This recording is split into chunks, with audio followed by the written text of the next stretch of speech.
नमस्कार, प्रणाम, कैसन बानी सभे। हम आप सबके छोट भाई छोट बच्चा भोजपुरी गायक प्रदीप लाल यादव और हमारे ए बेरी भोजपुरी के देवी गीत रिलीज भेल है गढ़वा गढ़देवी माई के गाना है और गीतांश टीवी से रिलीज भेल। हम चाहब कि आप सभी ढेर सारा प्यार दुलार दी अपने छोट भाई छोट बच्चा के। और समर फिल्म इंटरटेनमेंट से भेल है कोटा वाला चाउर भोजी चंदा में लेहब ना। तो हम चाहब कि आप सभी ढेर सारा प्यार दी और दो सब गा के सुना दे चाहब आप सबके।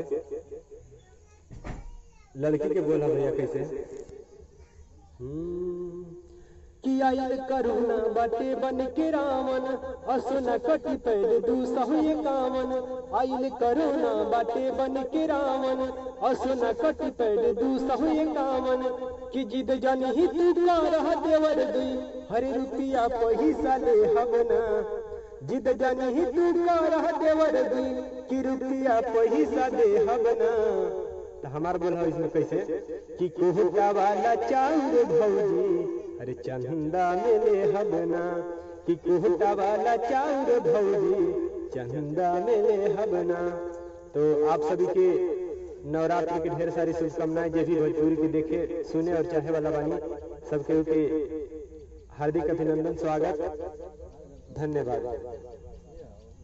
जिद जानी तू करा देवर जी रुपया पैसा दे हबना। कोटा वाला चाउर भौजी चंदा